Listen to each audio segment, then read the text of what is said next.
dedico especialmente a Guillermo Yitz, que viene hoy a nuestro programa con este libro. Recién les decía en el inicio, en la apertura, en el introito, que íbamos a hablar de cómo nuestro país se convirtió de un país rico, lleno de ferrocarriles, de barcos que atravesaban el Atlántico con producción argentina. Teníamos un PBI altísimo, incluso superior al de países como España, como Italia, como Francia. Argentina estaba destinada a ser una potencia y sin embargo algo nos pasó, algo nos detuvo. Incluso tuvimos una generación, la generación del 80, floreciente. Tal vez estas personas que formaron la generación del 80, Mitre, pienso Avellaneda, Sarmiento, Roca, no estaban pensando en reelecciones, estaban pensando en hacer un país en serio. Bueno, de todos estos temas vamos a hablar ahora con Guillermo. Yo le agradezco tantísimo que esté con nosotros, porque bueno, no es el primer libro. Yo quiero decirles que estoy frente a alguien que tiene una profusa labor académica, es doctor honoris causa también de la Universidad de Guatemala. Justamente ahora hay una politóloga que vino a la Argentina, muy famosa, sí, muy famosa Gloria en las Álvarez. redes. Claro, Gloria Álvarez, que bueno, está haciendo conocer mucho Guatemala, ¿no? Y bueno, y usted es doctor honoris causa de la Universidad de Francisco Marroquín. De Francisco Marroquín. Y además autor de otros libros, como por ejemplo... El robo del subsuelo de hace 20 años. El robo del subsuelo, fantástico. Y el robo, hay otro muy importante. Ay, se me hizo una laguna. La pobreza. Ay, no recuerdo, pero bueno, uno que me impactó el título que tenía. Ah, el botín. El botín. La Argentina saqueada. Ahí está, la Argentina saqueada, que tiene mucho que ver con esto, ¿no? Puede ser. Dígame, ¿qué es lo que pasó en la Argentina, Guillermo? ¿Cuánto tiempo tenemos? Tenemos una hora para hablar, tenemos bastante tiempo.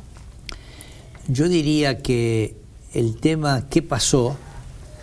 Es un problema que para mí tiene, como dijo el Economist en la revista que salió en febrero del año pasado, dice la parábola de la Argentina. ¿Cuánto pueden aprender países mirando lo que pasó en la Argentina durante el último siglo? Siglos son 100 años. O sea, esto no empezó ahora o la administración anterior.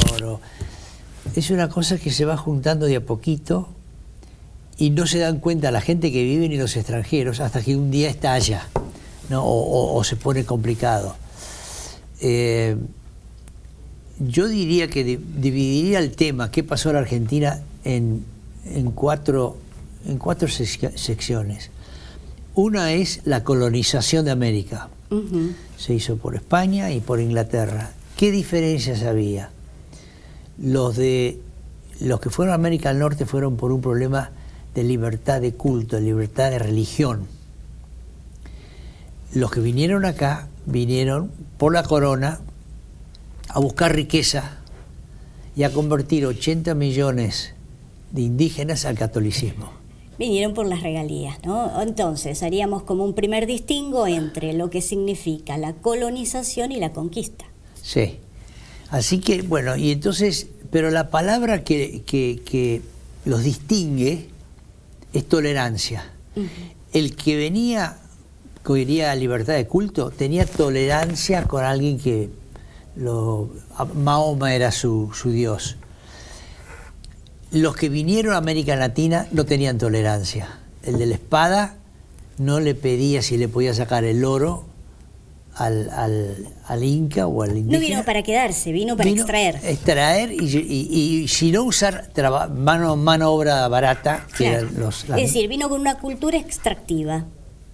Y después la cruz, tampoco tenían tolerancia, porque si creías otra cosa te mandaban a la Inquisición. O sea, todo eso demuestra un continente que se colonizó con familias y tolerancia, y un continente que se colonizó con espada, cruz y burocracia, claro, sin tolerancia.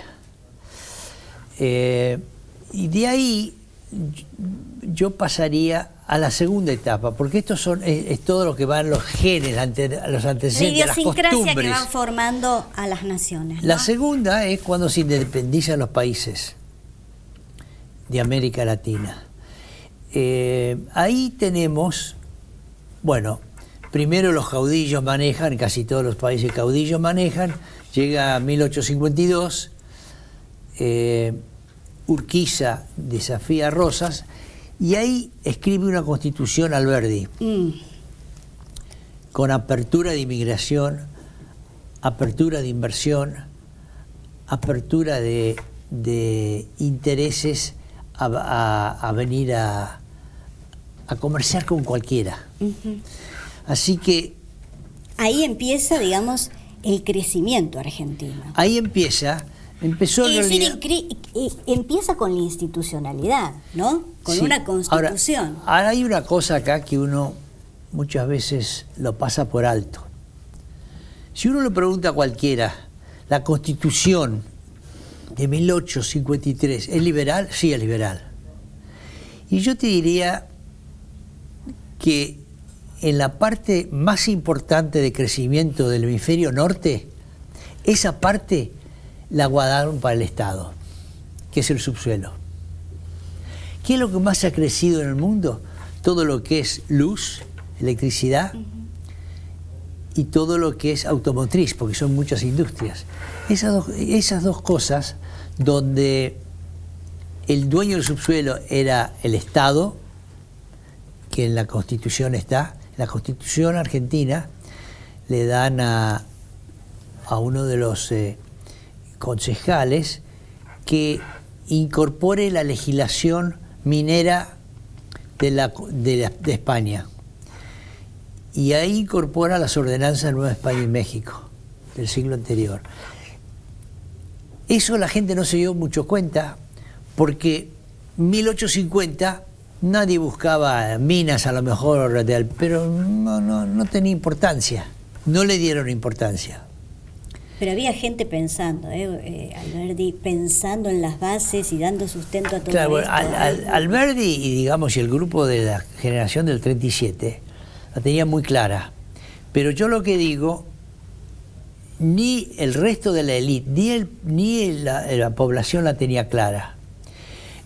Porque el hecho de que pudiesen introducir legislación minera de la colonia, una cosa tan importante como eso, aunque sea una palabrita te cambia las cosas, ¿no?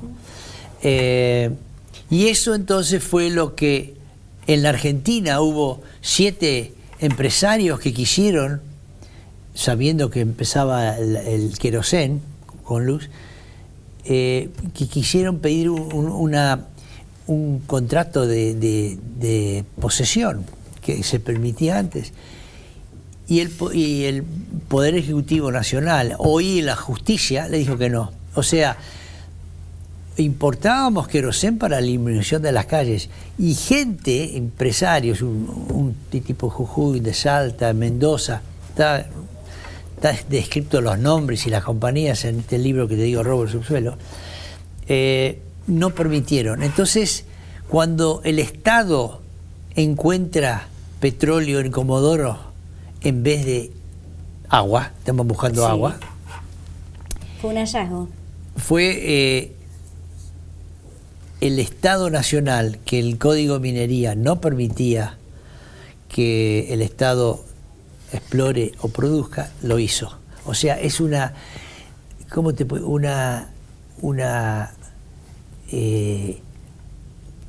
cosa no previsible. Si vos tenés previsible que el Estado no puede explorar y producir, claro, Si lo cambian, te cambia la regla del juego, como lo estamos hablando, te cambia la regla en algo muy grande, que no se veía grande en ese momento. Claro, en ese momento no se veía grande, pero bueno. Entonces, en la segunda parte, que es la establecimiento de la Argentina, introducen una constitución hecha por Alberdi, que es ajena a las costumbres, a los hábitos de la población. Es ajena. Claro, porque como usted dice, se trataba de gente selecta. Era un grupo de pensantes maravillosos que tuvo la Argentina. Sí, pero lo que pasa, introducieron esas leyes en paralelo con las leyes, no se cambió la legislación colonial, no, claro, nada en paralelo estaba. Entonces, a medida que la generación del 37 pierde fuerza o se encamina todo esto a un estatismo. O sea, la Argentina, por 40 años, con la Constitución de Alberdi, crece rápidamente y se convierte en la 10ª potencia de Producto Bruto per cápita. Producía más que la mitad de América Latina. Y se hablaba de la posibilidad de que fuera potencia en el mundo. Sí. ¿No? Bueno, el Producto Bruto per cápita era más que Alemania, Francia, Italia. ¿Qué pasó con eso?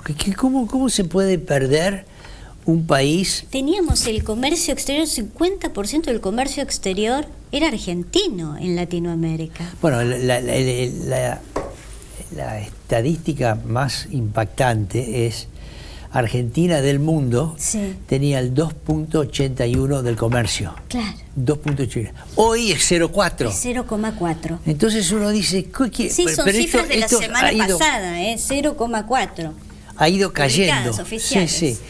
Entonces uno dice, ¿cómo se perdió eso? Y eso se perdió un poco porque 1907 lo del petróleo, el Estado hace algo que decía que no podía hacer, claro, me importa tres pitos, y ya empieza un nacionalismo de los inmigrantes vinieron, los primeros a trabajar, ya los hijos, el grito de Alcorta de 1912, ya querían tener algo de una voz en el poder, y ahí sale la ley Sáenz Peña. La ley Sáenz Peña. 1912, no se vota hasta 1916. En 1916 se vota 4 veces más de lo que se votaba el voto cantado. Y ahí ven que se percibe cambios de usos y costumbres, donde ya el que decidía las cosas no se decidía en petit comité, por más que el país creció rápidamente. De ahí viene el grito de... está llegando Guillermo. ¿Cómo te va? Se saludan. Hola Jorge, ¿cómo estás? Hola. Llegaste Perdón. un poquito tarde, bueno, no importa, todo televisión verdad.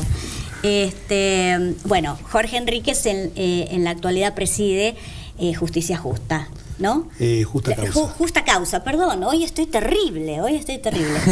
En la faz pública, digamos. Exacto, pero bueno, ha tenido su paso por el Consejo de la Magistratura. Sí, ahora soy director administrativo de infracciones de la ciudad. Y un hombre que también le encanta pensar la Argentina. Estamos presentando en sociedad, aunque ya lo hizo públicamente la semana pasada, el nuevo libro del que tomaste nota.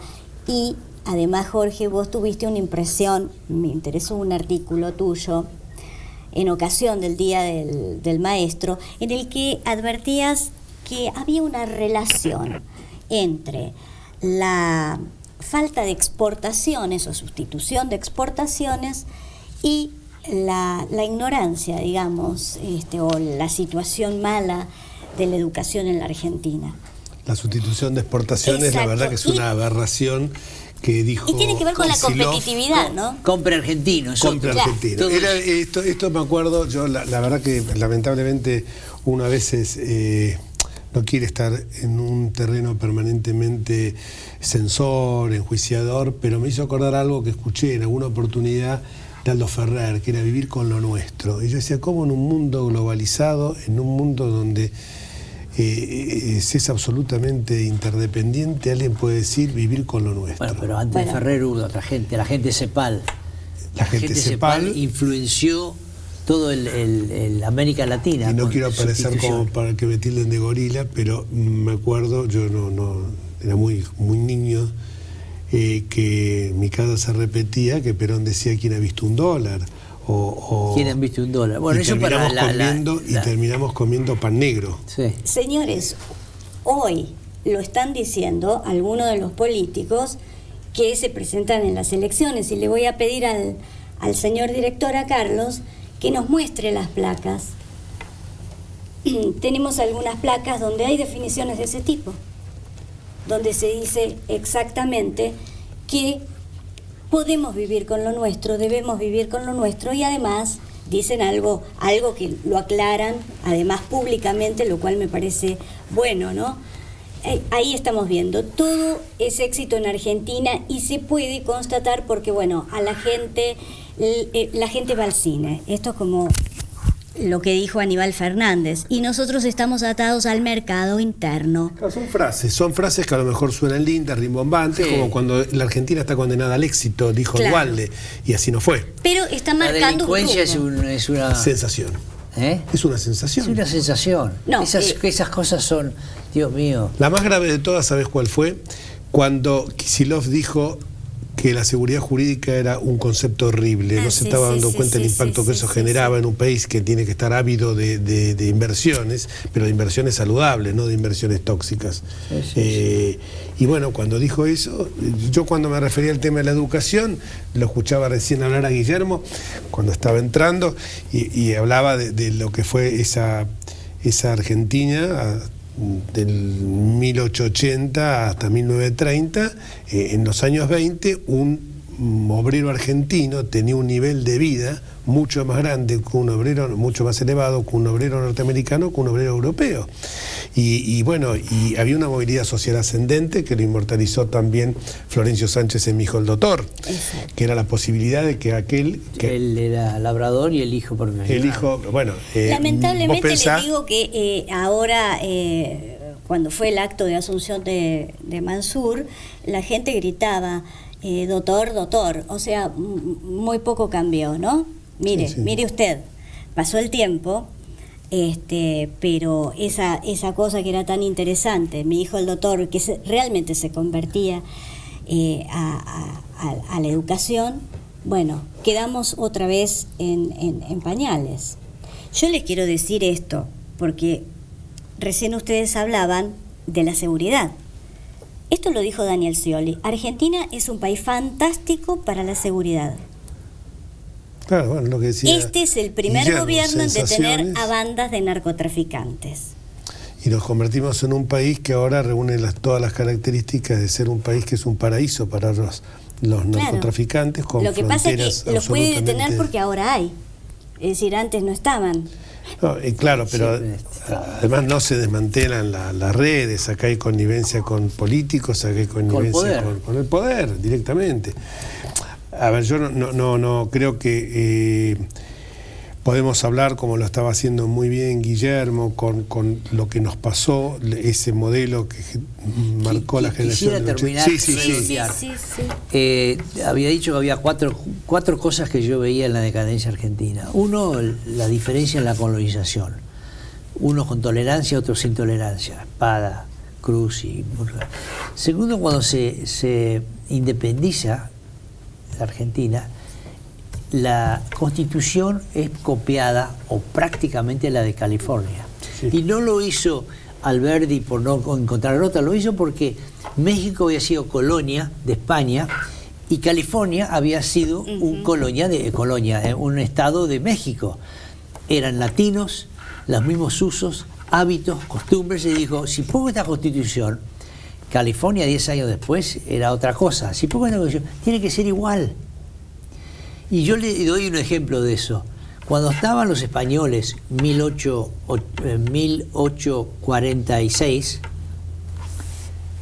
en el subsuelo había oro, nadie lo buscaba. 1849, cuando es parte de Estados Unidos y tiene la Constitución, hubo el Gold Rush. Todos se fueron a buscar el oro. ¿Por qué? Porque el subsuelo no era del Estado. Y eso cambió así. O sea, tiene mucho que ver lo que se escribe y después no se puede borrar con el codo, ¿no? Seguro. Y entonces te termino.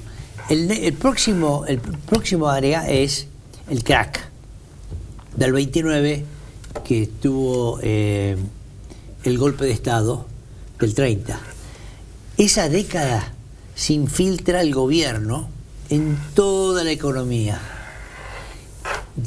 La gente no sabe, juntas que trataban de proteger al productor del crack del 29. Bueno, hay una serie de cosas que entran ahí. La palabra, digamos, de liberal ya no estaba más, estaban los militares, que era Uriburu, y tenía mucho que ver con todo lo que era el poder. Y Guillermo, ¿qué rol le asigna a la aparición del peronismo? Ahora llego. Perón vuelve de Italia, el 41, se hace cargo de la Secretaría de Previsión. ¿Qué fue a hacer Italia? Fue a ver a Mussolini, estuvo 2 años agregado militar allá. Y recibía instrucciones. No antes, yo no creo que él antes vio lo de Mussolini. No. Pidió ir y ahí volvió con la idea. Y al volver, hay 2 inmigraciones en Argentina. La migración interna del norte, que es la que vino después de cerrar la economía en el 30, y la migración de Italia, España, etcétera, Suizas, que después del año 30 deja de venir. Y la inmigración interna es la que se quedaron sin trabajo. Las exportaciones bajaron de 1.000 millones a 300 millones. Entonces, ahí Perón se da cuenta de esta inmigración pobre, sin educación, sin ningún tipo de reclamo, de formar los sindicatos. Y los tipos que manejaban los sindicatos eran la clase media, eran los italianos que habían venido, españoles, etcétera. Con esto, él crea 2 centros de poder. Uno, los sindicatos con central única, y otra es la industria, subsidiada por el campo. Exacto. O sea, mata el campo, subsidia la industria, y la industria tiene sus clientes o socios de los sindicatos. Entonces, eso le permite bloquear a los militares como tercera pata. 3 patas: militares, sindicatos, industria. Si 2 se ponían de acuerdo, los militares no podían hacer nada. Se replica, me parece, habiendo leído la historia, la misma situación hoy. Hoy no tenés militares. Hoy el partido militar, afortunadamente, está suprimido como factor de poder, pero lo que ocurre es que han aparecido, yo lo escuché hablar a Guillermo, y pienso también que acá otra de las causas es un capitalismo prebendario que se creó. Exactamente. O sea que son empresarios que de boca para afuera cacarean diciendo queremos la libre competencia, queremos mercados abiertos, y después enseguida van corriendo. Y por eso se lo hemos explica visto, la tolerancia. permitime, lo hemos visto muy claro esto con Guillermo Moreno. Ajá. Todos despotricaban contra Guillermo Moreno, pero cuando Guillermo Moreno hacía un chasquido de dedos, corrían a rendir la pleitesía y a someterse a lo que él decía. 2 excepciones hubo, 3. Sí. Una fue el presidente de Shell, Aranguren, sí, un tipo señor, excepcionalmente digno y un tipo con una formación de un hogar de clase media, no pudo acceder a una educación buena, pero por el esfuerzo de sus padres, y que lo comprendió claramente lo que era esto. Y no es porque sea una empresa que desprecia lo que son las conquistas sociales, ni mucho menos, todo lo contrario, la empresa que él dirigía. Y el otro caso fue el de la sociedad rural, que se le plantó, pero no por un tema, porque acá yo digo la sociedad rural y seguro que un tarado va a salir a decir que estoy defendiendo la oligarquía vacuna, porque esas cosas son las etiquetas nuestras. Entonces, gorila, basta.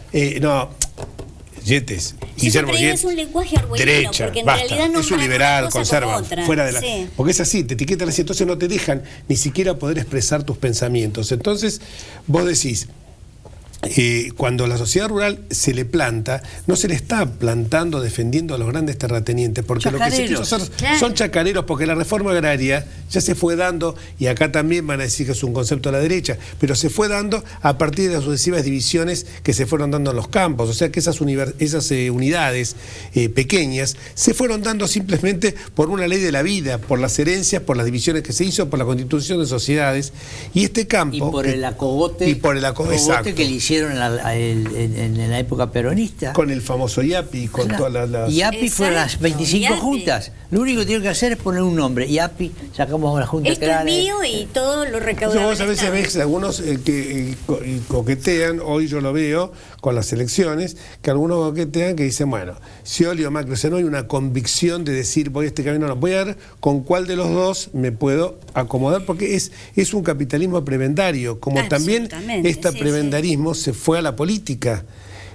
Cuando uno hablaba de militancia conchavada, la militancia conchavada era, o sea, chicos que cambian ideología por puestos. Esto es, yo creo que en la base de todo esto... Ideología por plata. Ideología sí, por son plata. 117 puestos. Billetera mata galán. 117 puestos. Pero esto por es, día. mirá, vos, la cara de lo que es la Argentina feudal se vio en estos días con Tucumán y con el Chaco, donde desembosadamente Alperovich dice en un momento, porque lo traiciona su subconsciente, bueno, tan bien no funcionó porque el aparato nuestro, porque si con todo lo que dimos no logramos el resultado esperado, o sea que él reconoce que los bolsones de comida que se estaban dando, los 500 pesos, era para obtener el voto.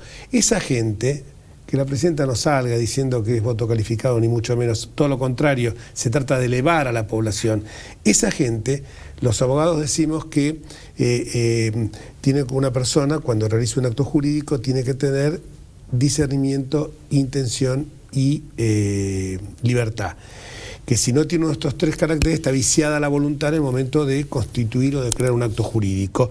Acá el acto jurídico que se viabiliza en el momento de votar viene viciado de nulidad. Si yo cuando voy a votar sé que si Guillermo no voto en el sentido que me está diciendo no me va a dar los 500 pesos, ya ahí está viciado de nulidad, porque ya ahí mi discernimiento está bloqueado, mi voluntad está aniquilada. Jorge, con el agravante, Guillermo, de que lo podemos ver por televisión y lo dicen.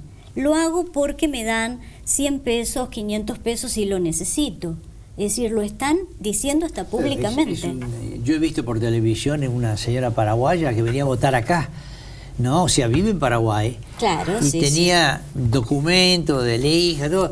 O sea, cruzaba con una lanchita. Sí, a Formosa se cruza y son miles, son 30.000 exactamente. Y entonces uno dice, el pobre tipo que pide, viste, 500, bueno, no tengo 500, después, ¿qué me importa? Como la voto, no voto. Es una... Pero yo creo que lo que ha pasado acá es un vacío de poder. Cuando se retira algo, otro lo ocupa, y lo han ocupado los kirchneristas, porque tienen tomado el Congreso, tienen la justicia bastante colonizada, tienen los empresarios, tienen los sindicatos, vos querés, andate, tienen los sindicatos, así que hay que ver cómo transitan la próxima etapa, ¿no? Yo lo que veo, para terminar acá, yo lo que veo que el mundo va a ir es un cambio sideral en lo que tenemos hoy y 20 años, de acá a 20 años. Yo me acuerdo que estaba en New York no hace tanto tiempo, 30 años atrás, fui a ver la computadora más grande del mundo, que era el Big Blue, de IBM. Costaba $4.700.000. Hoy, una computadora chica vale $300 y tiene 15 veces más capacidad. Esos son los cambios que uno ha visto. Hay muchísimos más ejemplos que ha visto, y yo creo que no va a haber ninguna posibilidad para que la Argentina levante muros con aranceles, porque el tsunami político y de fortaleza los va a borrar. Vas a trabajar te voy a dar un pancito para esta semana.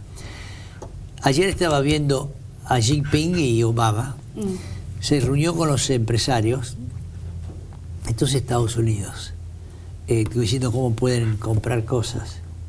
Y le dice a Boeing, te voy a comprar 300 aviones. 30.000 millones de dólares. Si me haces una planta allá. Y para hacer las plantas seguramente. No es que viene a hablar con Obama. Habló con el presidente Boeing y ya el tipo cerró este negocio. Entonces digo, acá estamos viviendo no la revolución industrial, la revolución del conocimiento. Es el siglo. Que viene con todo y no se fija a quién pisa. Y yo digo que yo no voy a estar, porque acá 20 años va a ser otro mundo. Hay que ser optimista. Mucho menos tiempo vamos No, pero, a ver esta revolución que nos atraviesa, que es científico, que es tecnológica, que cambia todo absolutamente la forma Alguien de trabajo. decía que yo siempre digo que el siglo XXI es el siglo del conocimiento y que la ventaja comparativa que van a tener las naciones va a ser por el grado de conocimiento, y esto uno lo ve clarito en otras latitudes donde se le da la misma importancia, la misma impronta que le dábamos nosotros con la famosa escuela sarmientina. Sí. En otras partes del mundo. Yo cuando uno está en Boston hay una plaza donde hay un monumento a Sarmiento. Sí. Esto es algo emblemático. Sí. Y esto es... Y Mann fue uno de los tipos pioneros en educación. En educación. Esto vos lo ves y vos decís, y es la educación, la verdad, en lo que tenemos que poner muy vigorosamente el acento. Una vez leí a Paul Valéry que decía que las sociedades tenían dos modos de solucionar sus conflictos, o por la violencia o por el arte. Entonces él decía que el arte abarcaba, entre otras cosas, la educación.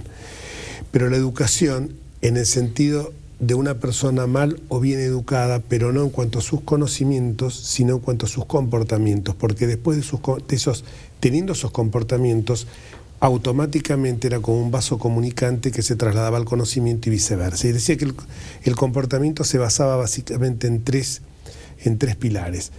Por un lado, en la honestidad.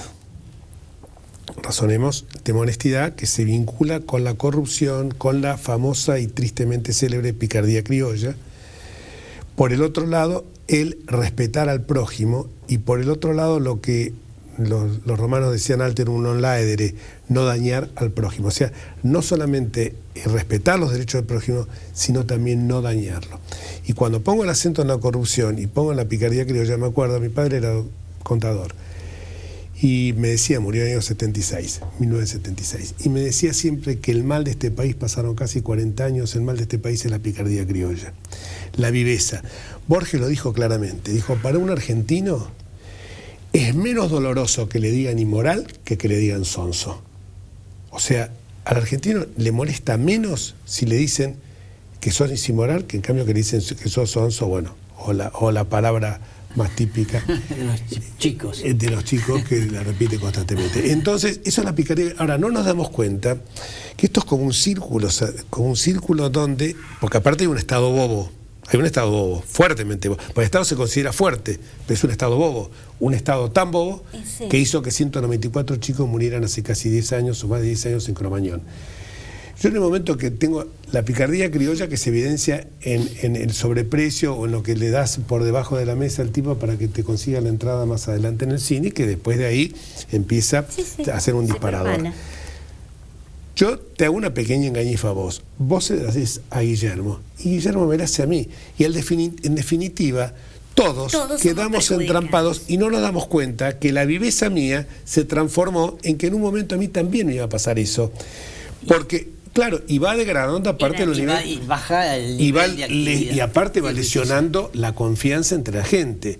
Y entonces vos sabés que esto también hace de que dentro de esa picardía, como yo hice la primera picardía, ¿con qué derecho lo voy a terminar enjuiciando a él, que es el que me viene?